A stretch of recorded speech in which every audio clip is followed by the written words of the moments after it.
Welcome to the TR institute.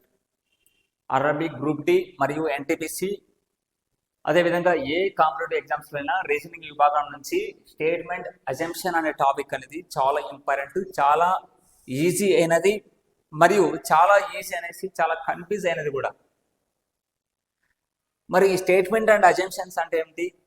ఆ statement assumptions నుంచి మనం ఏ విధంగా ఆన్సర్ చేయాల్సి ఉంటుంది, ఎటువంటి కన్ఫ్యూజన్ లేకుండా 100% యాక్యురసీతో మనము ఏ విధంగా వీటిలో మంచి స్కోర్ సాధించాల్సి ఉంటుంది, వీటి ద్వారా మనము రాబోయే గ్రూప్ డి ఎగ్జామ్లో కానీ, లేదంటే ఎన్టీపీసీ ఎగ్జామ్లో కానీ, లేదంటే బ్యాంకింగ్ కానీ, ఇతర కాంపిటేటివ్ ఎగ్జామ్స్లో కూడా వీటిలో మంచి స్కోర్ సాధించడం ఎలా అనేది ఈ క్లాస్ ద్వారా మనం చెప్పుకున్నాం. స్టేట్మెంట్ అండ్ అజంప్షన్స్ అంటే మనము స్టేట్మెంట్ అంటే తెలుగులో మనము ప్రకటన అంటాం. ఈ ప్రకటన మరియు అజంప్షన్స్ అంటే ఊహలు. దీన్ని బట్టి మనకు అర్థం ఏముంటుంది, ఒక స్టేట్మెంట్ అనేది ఇవ్వడం జరిగిన తర్వాత అజంప్షన్ 1 అండ్ అజంప్షన్ 2 అనేది ఇవ్వడం జరుగుతుంది. Assumption 1 and assumption 2. ఓకే, ఈ అజంప్షన్ 1 అజంప్షన్ 2 అనేది ఏ విధంగా ఉంటుందంటే, మనకు ఫస్ట్ ఒక ప్రకటన ఇచ్చినప్పుడు ఆ ప్రకటన మనము చాలా ఈజీగా ఉంటుంది, ఆ క్వశ్చన్ అనేది చాలా ఈజీగా ఉంటుంది. ఇచ్చిన ప్రకటనను మనం ఆన్సర్ అనేది ఈజీగా చేసే విధంగా ఉంటుంది. అంటే మన ఓన్ డెసిషన్ తీసుకొని ఆన్సర్ చేసే విధంగా ఉంటుంది. ఉదాహరణకి ఎగ్జాంపుల్గా మన స్టేట్ గవర్నమెంట్ గురించి అడగాడు అనుకున్నాం, లేదంటే సెంట్రల్ గవర్నమెంట్ గురించి అడగాలనుకున్నాం. అందులో వాళ్ళు ప్రవేశపెట్టినటువంటి ఒక పథకం లేదంటే ఒక స్కీమ్ గురించి ఇక్కడ ఇచ్చాడు అనుకున్నాం. ఉద్యోగులకు ప్రతి నెల 1వ తేదీనే అకౌంట్లో జీతాలు పడుతున్నాయి అనేది ఒక స్టేట్మెంట్ అనుకున్నాం. ఓకే, దాన్ని మనకి assumption 1 and assumption 2. Yes, compulsory 1వ తేదీ అనేది అకౌంట్లో పడుతున్నాయి. కొన్ని సందర్భాల్లో ఏదైనా సర్వర్ సమస్య లాంటివి ఎదురైనప్పుడు కొద్దిగా లేట్ అవ్వచ్చు అనేది అజంప్షన్ 1. స్టేట్మెంట్ 2, లేదు ఎప్పుడో ఒకసారి 1వ తేదీ ఇస్తాడు, లేదంటే ఒక్కొక్కసారి వారం పడుతుంది, నెల పడుతుంది, టైం అనేది లేట్ అవుతుంది, గవర్నమెంట్ సరిగ్గా ఇవ్వలేదు అనేది స్టేట్మెంట్ 2 ఉంటుంది, అజంప్షన్ 2 ఉంటుంది. మనము ఎప్పుడైనా ఓన్ డెసిషన్ తీసుకోకూడదు. ఒకవేళ సెకండ్ అజంప్షన్ అనేది కరెక్ట్ అయినను మనం సెకండ్ అజంప్షన్ అనేది మనము ఇవ్వకూడదు, మన ఓన్ డెసిషన్తో ఇవ్వకూడదు. ఓకే, కాబట్టి మనం ఎలా ఇవ్వాల్సి ఉంటుంది అంటే, ఇచ్చినటువంటి ఒక స్టేట్మెంట్ని పాజిటివ్ థింకింగ్తో ఇవ్వాల్సి ఉంటుంది. మనము ఒకవేళ గవర్నమెంట్ సర్వెంట్ అయినట్టయితే ఏ విధంగా మనం గవర్నమెంట్కు పాజిటివ్గా ఇవ్వాలనో అదే విధంగా పాజిటివ్గానే చెప్పాల్సి ఉంటుంది, కానీ ఎటువంటి పరిస్థితుల్లో నెగిటివ్గా అనేది ఆన్సర్ ఇవ్వకూడదు. సెకండ్ వన్, ఓన్ డెసిషన్ అనేది తీసుకోకూడదు, ఓన్ డెసిషన్తో ఆన్సర్ చేయకూడదు. ఏదైనా పాజిటివ్ వైబ్రేషన్తో పాజిటివ్గానే ఇవ్వాల్సి ఉంటుంది, సరైన ఆన్సర్ అనేది ఇవ్వాల్సి ఉంటుంది. ఇంకా మూడవది, ఈ స్టేట్మెంట్కి అనుకూలంగానే స్టేట్మెంట్ పరిధిలోనే ఆన్సర్ చేయాల్సి ఉంటుంది.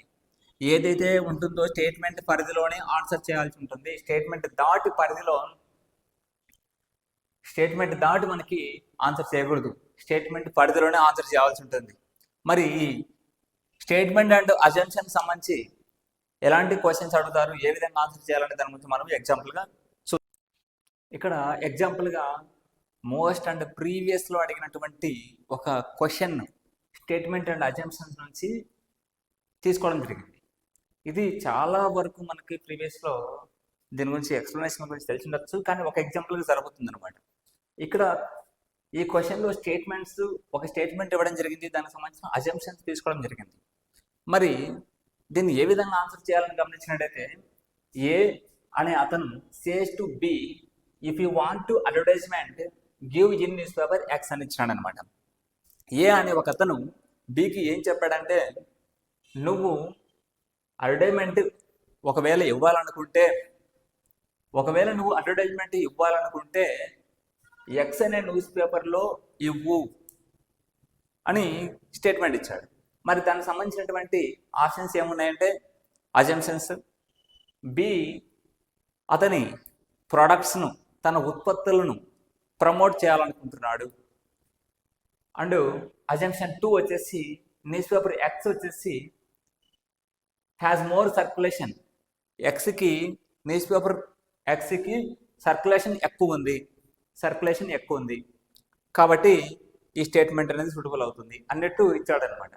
కాబట్టి ఇక్కడ మనం గమనించాల్సిన విషయం ఏంటంటే, మనం ఇందాక చెప్పుకున్నట్టు మొదట ఏదైనా మనం పాజిటివ్లో ఉండాలి అండ్ ఓన్ డెసిషన్ తీసుకోకూడదు.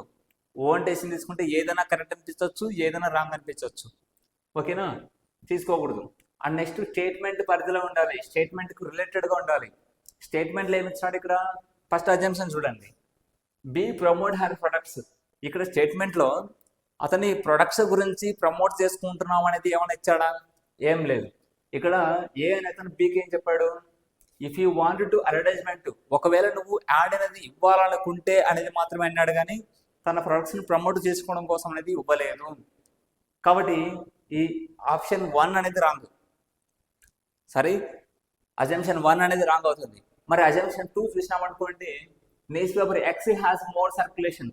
మరి స్టేట్మెంట్లో ఎక్స్ అనే న్యూస్ పేపర్కి సర్క్యులేషన్ ఎక్కువ ఉంది అనేది ఏమైనా ఇచ్చాడా? ఇవ్వలేదు. కానీ మనం గమనించాలి, ఇక్కడ ఇవ్వలేదు కదా స్టేట్మెంట్లో, దానికి సంబంధం ఏముంది అని రాంగ్ చేస్తే సరిపోదు. న్యూస్ పేపర్ ఎక్స్కి మోర్ సర్క్యులేషన్ ఉంది కాబట్టే ఏ అనే అతను బికి నువ్వు ఒకవేళ అడ్వర్టైజ్మెంట్ ఇవ్వాలనుకుంటే ఎక్స్ న్యూస్ పేపర్లో యాడ్ ఇవ్వు అనే విషయం చెప్పాడనమాట. కాబట్టి ఇది స్టేట్మెంట్కి సూటబుల్ అవుతుంది. కాబట్టి న్యూస్ పేపర్ ఎక్స్కి మోర్ సర్క్యులేషన్ ఉంది కాబట్టి, సర్క్యులేషన్ ఎక్కువ ఉంది కాబట్టి అక్కడే యాడ్ ఇవ్వు. సపోజు మీరు గ్రూప్ డి కోచింగ్ తీసుకోవాలనుకుంటున్నారు. వేరే వ్యక్తి వచ్చేసి ఏమంటారంటే, నువ్వు కోచింగ్ తీసుకోవాలనుకుంటే ఓకేనా, ఖచ్చితంగా తీసుకోవాలనే ఏం కాదు. కోచింగ్ తీసుకోవాలంటే పలానా ఇన్స్టిట్యూట్లో పలానా కోచింగ్ సెంటర్లో జాయిన్ అవ్వు అంటాడు. అంటే అర్థం ఏంటి? అక్కడ కోచింగ్ సెంటర్ బాగుంది అనే ఉద్దేశంతోనే కదా చెప్పేది. కాబట్టి స్టేట్మెంట్ దానికి సంబంధించింది అనమాట. ఓకేనా, అతను దీనికి మీరు ఇలాంటి ఎగ్జాంపుల్స్ అన్ని తీసుకోవచ్చు అనమాట. కానీ మనకు ఆప్షన్స్ ఏ విధంగా ఇస్తాడు? ఓన్లీ 1 మాత్రమే కరెక్ట్ ఆప్షన్ ఏ, ఓన్లీ 2 మాత్రం కరెక్ట్, 1 and 2 రెండు కరెక్ట్ కాదు, రెండిట్లో ఒకటి మాత్రమే కరెక్ట్. రెండిట్లో ఒకటి మాత్రమే కరెక్ట్ అంటే ఎట్లా ఆన్సర్ చేయాలనేది మనం నెక్స్ట్ క్లాస్లో కూడా చెప్పుకున్నాం. ఇక్కడ దీంతో గమనించినట్టయితే ఓన్లీ ఇది రాంగ్ అవుతుంది, ఓన్లీ 2 ఈజ్ కరెక్ట్ అంటే option B is right answer అవుతుంది అనమాట.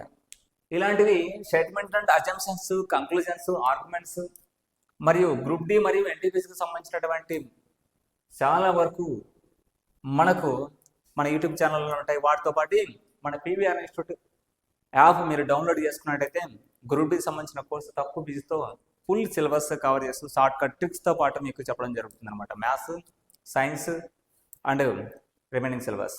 Okay, banking, SSC, DSC, group 1, group 2 మరియు సచివాలయం జాబ్స్ కి అతి తక్కువ ఫీజుతో అనుభవజ్ఞులైన అధ్యాపకులచే అత్యుత్తమ శిక్షణ ఇస్తున్న ఏకైక విద్యా సంస్థ పీవీఆర్ ఇన్స్టిట్యూట్. కోచింగ్ కు రాలేని వారికి సైతం ఆన్లైన్ కోచింగ్ ఇస్తూ చాలా మంది ఆస్పిరెంట్స్ ను ప్రభుత్వ ఉద్యోగులుగా తీర్చిదిద్దిన సంస్థ పీవీఆర్ ఇన్స్టిట్యూట్. నాగ దస్తగిరి రెడ్డి హాస్పిటల్ ఎదురుగా, హోమస్పేట, ప్రొద్దుటూరు, కడప జిల్లా. అడ్మిషన్ల కొరకు సంప్రదించండి. Director PV Ramana. Contact number 9882666623.